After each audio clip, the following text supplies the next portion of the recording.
Hello and welcome back to the Open Resorcery. It's Devi and Twisted. Yo.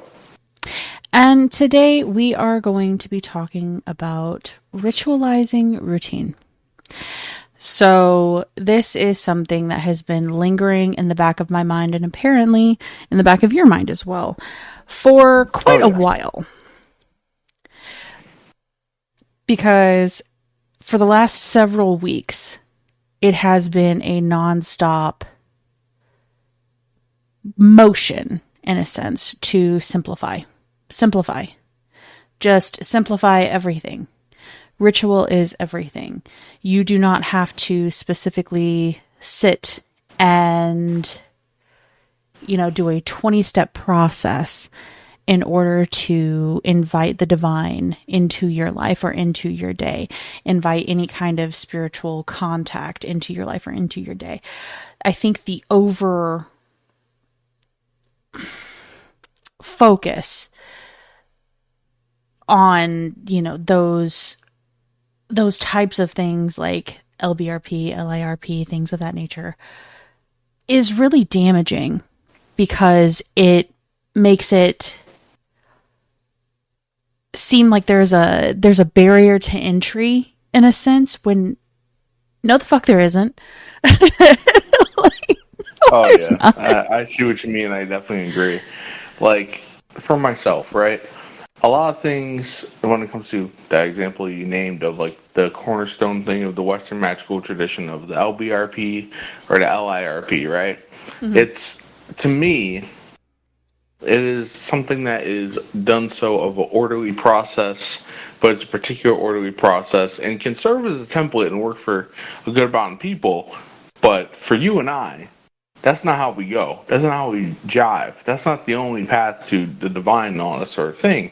And not necessarily just going ahead and like trying to knock it down or just say like, hey, look, that's not our flavor of tea. But, for a lot of other people, there is this mentality that, doing magic or interacting in the spiritual nature, there are gateways, barriers, there are particular things that one must do, or hey, I'm just a regular earthly person, when it all exists within you.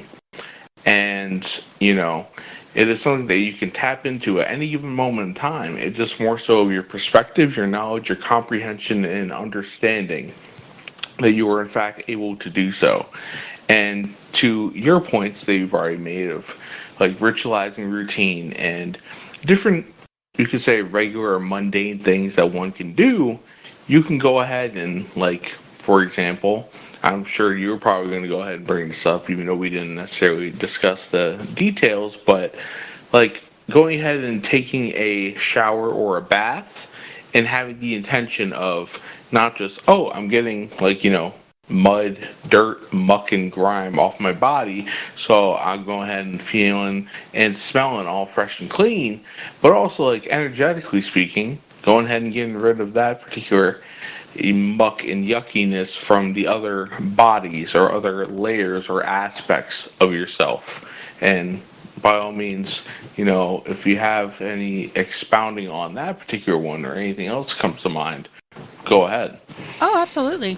Because showers, it's such a mundane thing. And honestly, we need to ritualize the mundane. We need to put the mysticism in the mundane because divinity is all around us. Let's be super, super frank.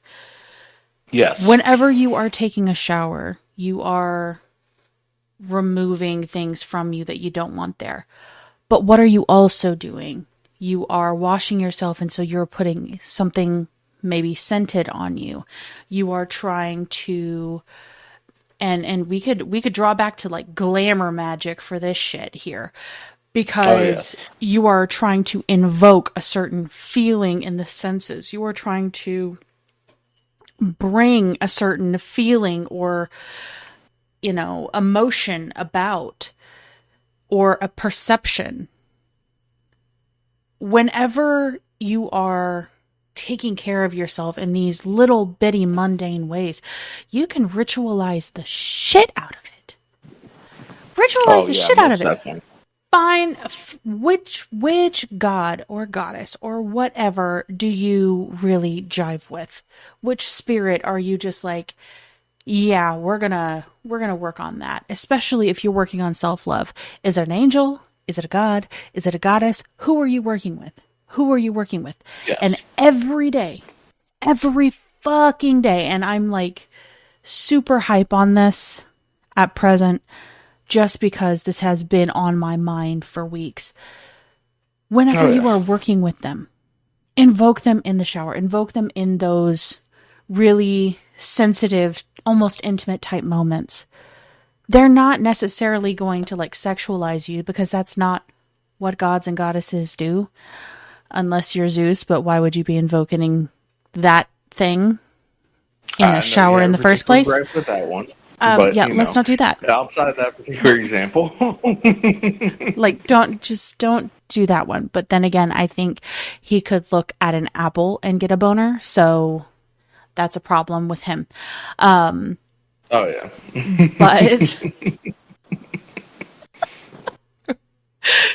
But overall, invoke gods or goddesses of love, luxury,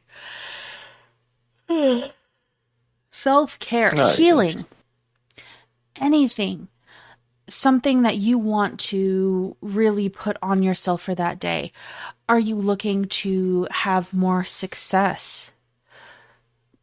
Maybe you look to Hades. Hades, even though he is a god of death, he is also a god of wealth. Put that on you for the day. Invoke that energy for the day. Let that be your starting point. But it's not just a shower. It's also, if you're a person that puts on makeup, putting on your makeup, doing your skincare. Are you invoking health? Are you invoking, beauty? What are you bringing to it? What do you want the other side to bring to you? And you have to be like overt in these kinds of things. I know we have been working in subtlety for centuries, but subtlety is not going to cut it anymore. And this is more me speaking as a psychic on this point. Subtlety is not going to cut it.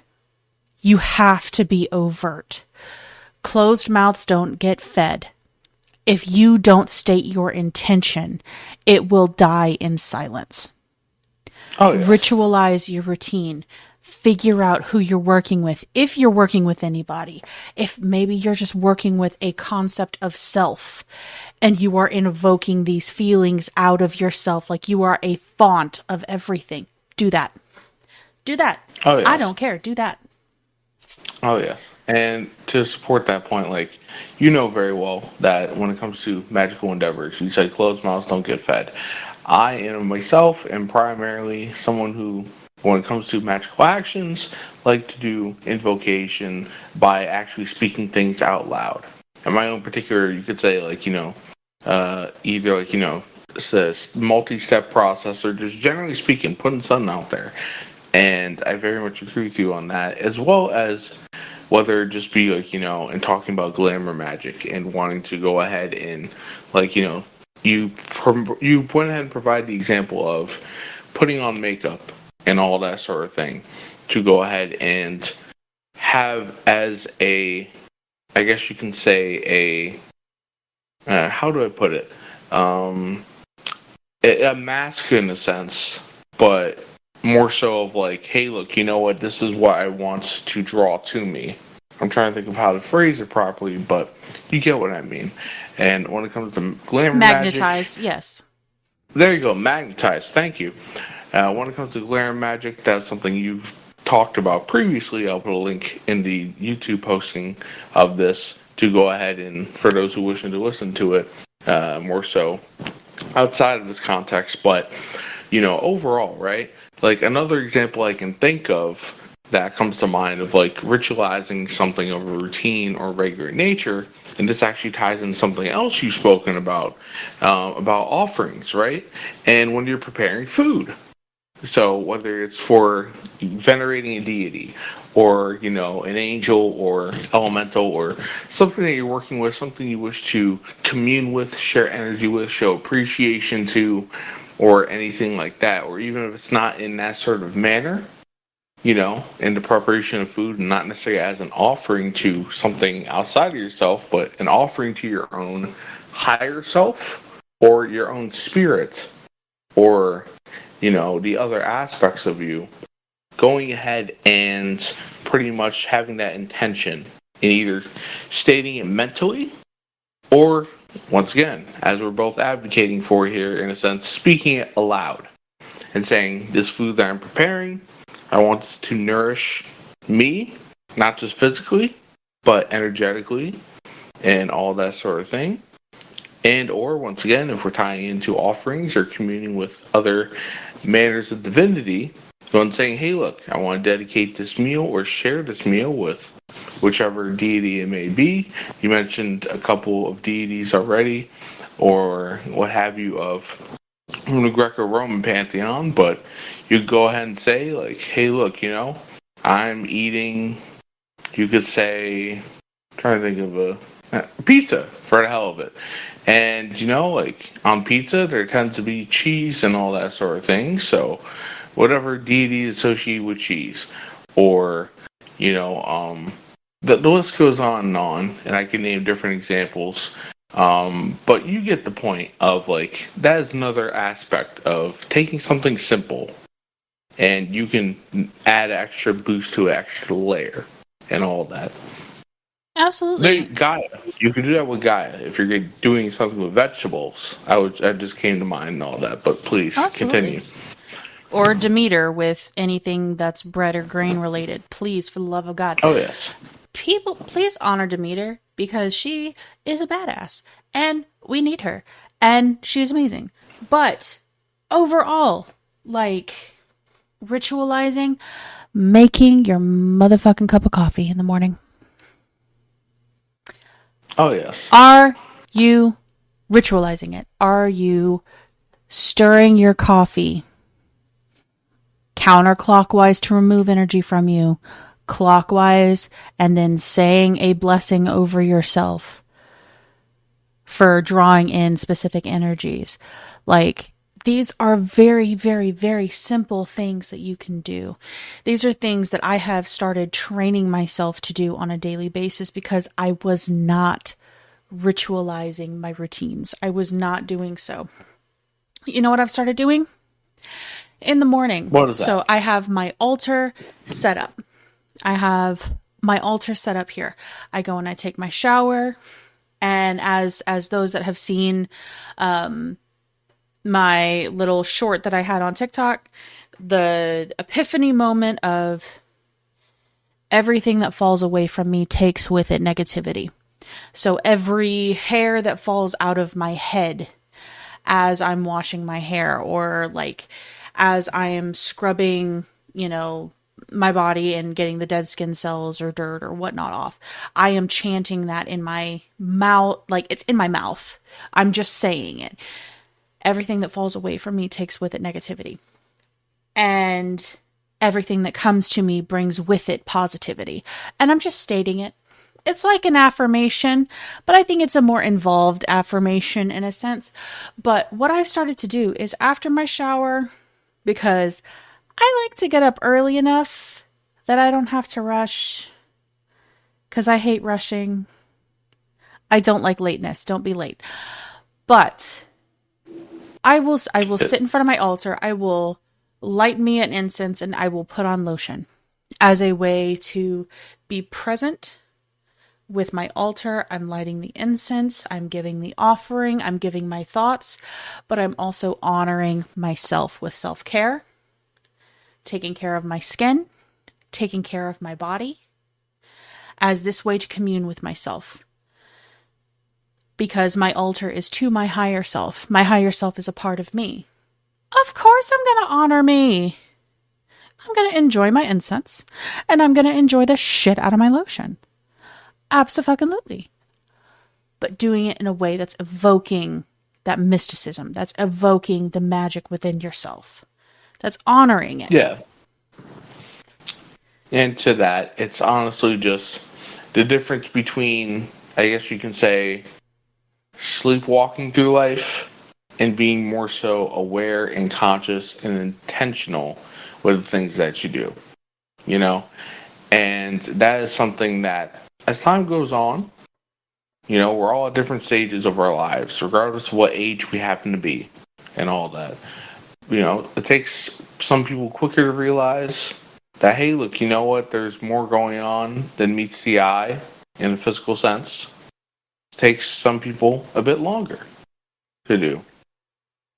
But all in all, going ahead and that differentiation between, hey, look, I'm going to go ahead and not address a regular action and be like, you know what, I intend for it to go this way. I want to go ahead and put that additional oomph on it and all that sort of thing, as opposed to just like, oh, I'm just on autopilot, That is honestly all the difference is, and it's just the recognition of it. Whether you want to say it's from the magical and spiritual and metaphysical lens that Devi and I are speaking about presently, or for anybody in a psychological manner, you could even say, of like doing reflection and self-analysis and identifying aspects of yourself or identifying the reason why you do things, or even in a philosophical manner.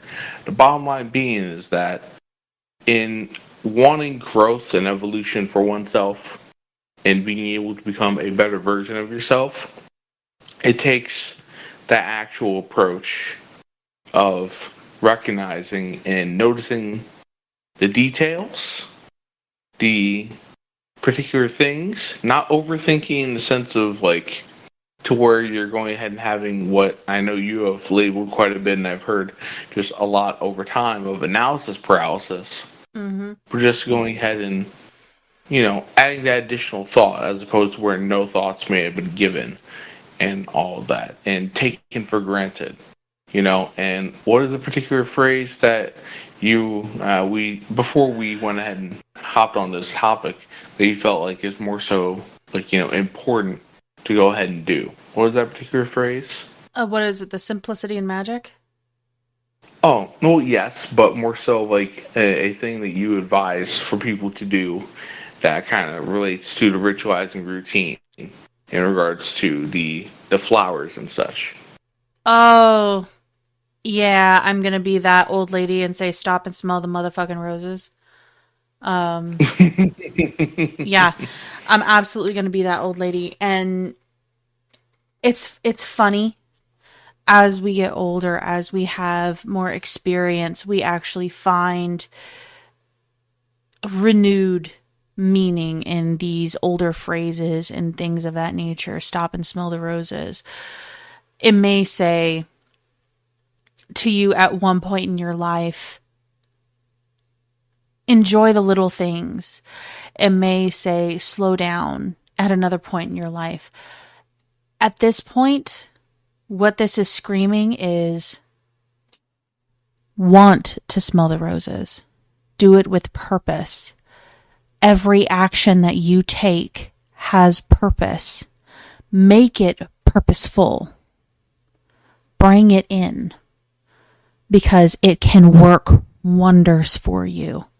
The only way that we are able to draw that magic, that flow, that impetus of change into our everyday life is by making these purposeful actions. Whenever you are allowing yourself to be mindless, allowing yourself to dissociate, allowing yourself to distance from reality or what you're doing, you are in autopilot. You are letting something else come in. You are letting emptiness come in and fill that void. And emptiness and void are not the same thing. Void is consuming. Emptiness is not. It holds space, but nothing's there. It is wind without movement. It is stagnation of all kinds. And it leads to you losing entire days and weeks and months and not feeling like you have actually lived because all you have done is live on autopilot. Oh, yes. And you know what? I'm just going to say that I think that was a very good way of putting it. And, like, when it comes to ritualizing routine, honestly, the one phrase that I've spoken about, either in one of the previous, entries into the opener sorcery, I think it was more so of a monologue of mine in terms of me tackling the topic individually, but You it monologue goes to the never. obviously. But, the one particular phrase that comes to mind as an acronym is keep it simple, stupid. So, in terms of this, that aligns completely with ritualizing routine. And, like, whether it's something as, we've discussed with some examples of in the shower or taking a bath, removing negative energy and muck and having that intention frame, or preparing food, or whatever else it may be, going ahead and something as simple as even breathing, which is something we do on autopilot by nature because that's how we exist as humans and just living beings in general.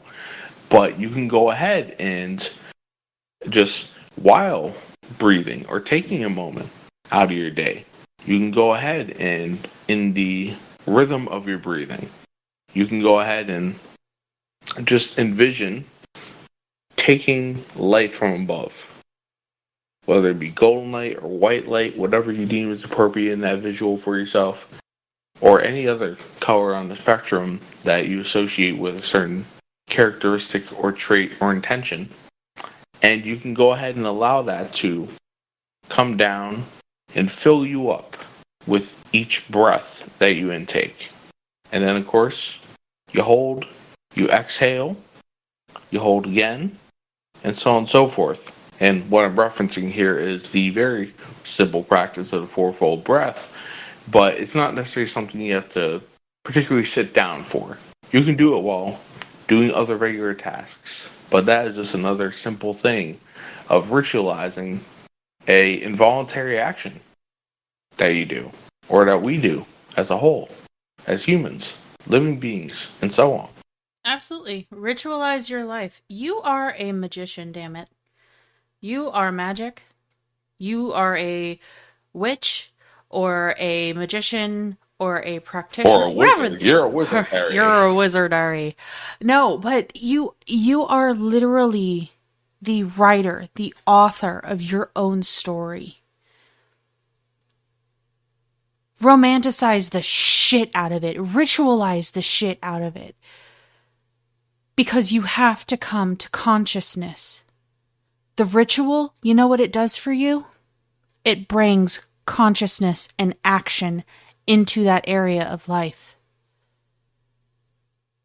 There are so many things in this world that try to take our attention and our consciousness away from us, try to make us more mindless, try to make us want to zone out and zoom out and just forget it, I don't want to know.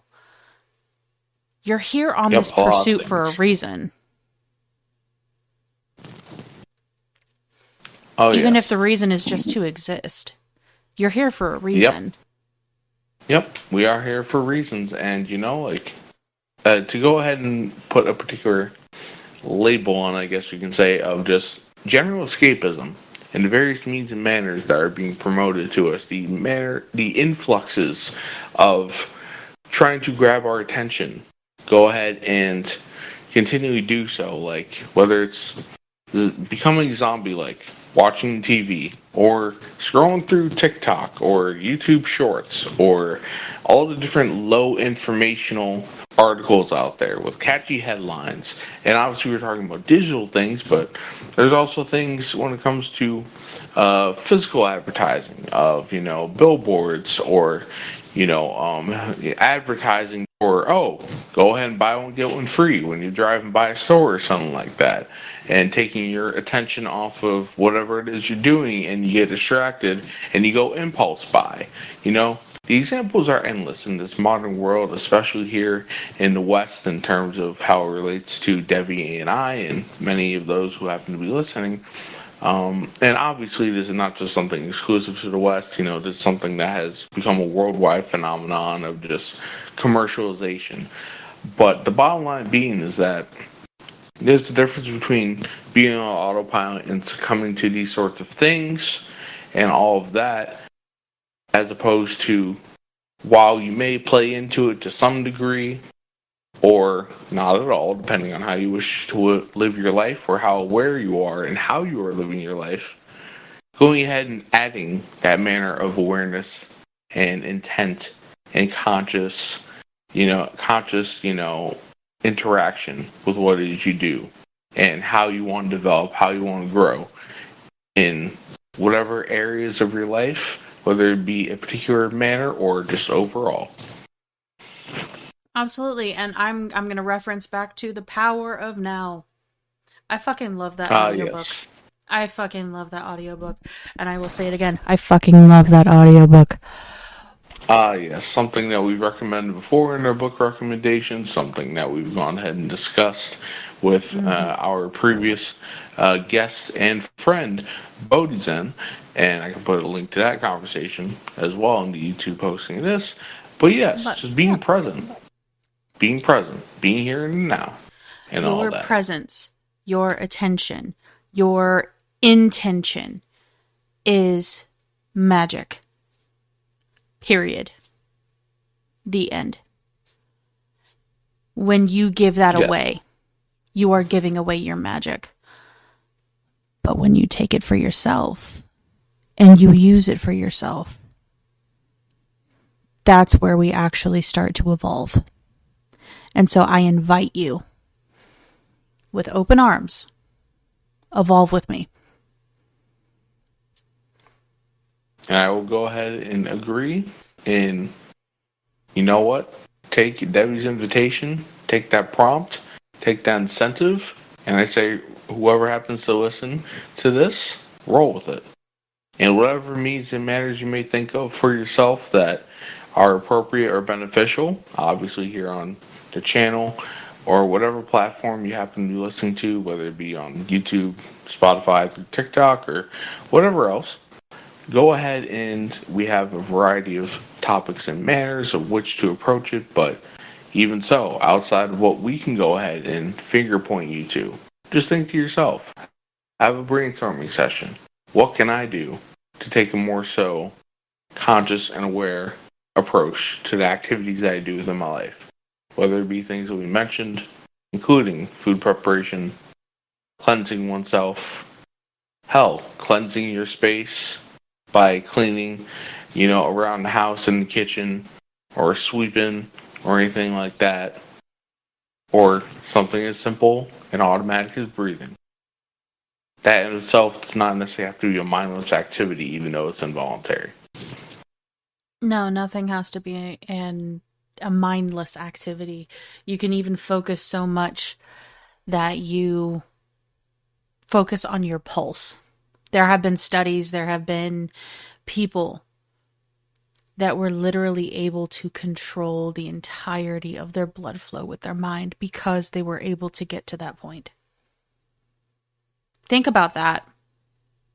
Think about how amazing that is, to take something that is thought of as completely involuntary and have absolute control over it because you think that you do. And you prove to the world that you do. That is our lives. We have the control. We've just been told from infancy that most of these things are compulsory. We don't have a choice. Involuntary. There is no other way. Baby doll. Yep.